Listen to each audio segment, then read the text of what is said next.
శరీర బలహీనతలు, ఘోరమైన వ్యాధులు నీ దేహం నిలబడి చేస్తున్నా నీకు ఇంత ఇబ్బంది కలగకుండా నువ్వు ఆరోగ్యంగా తిరుగుతున్నావు.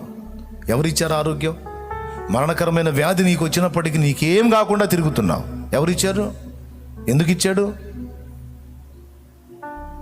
ఈ జీవితాన్ని ఎందుకు ఇచ్చాడు నీకు? పనికిమాలిన కార్యాలు చేయటానికా? పనికిమాలిన కాలక్షేపాలు చేయటానికా? ఎంతమంది ఒప్పుకుంటారు చాలాసార్లు మరణకరమైన అపాయాల్లోంచి దేవుడు నన్ను కాపాడాడన్నా అన్నోళ్ళు చేతులు ఎత్తండి. ఎందుకు కాపాడుకున్నాడు మరి నిన్ను? ఒక్కసారి ఆలోచించు. ఏం చేయాలి నువ్వు? ఆయన పని చేస్తావని కదా, ఆయన కోసం బతుకుతావని కదా, ఆయన చిత్తం నెరవేరుస్తావని కదా, ఆయన బిడ్డల్ని రక్షిస్తావని కదా. నువ్వేం చేస్తున్నావు? ప్రభు వద్దన్నది పక్కన పెట్టు, చేయమన్నది చేయట్లేదే.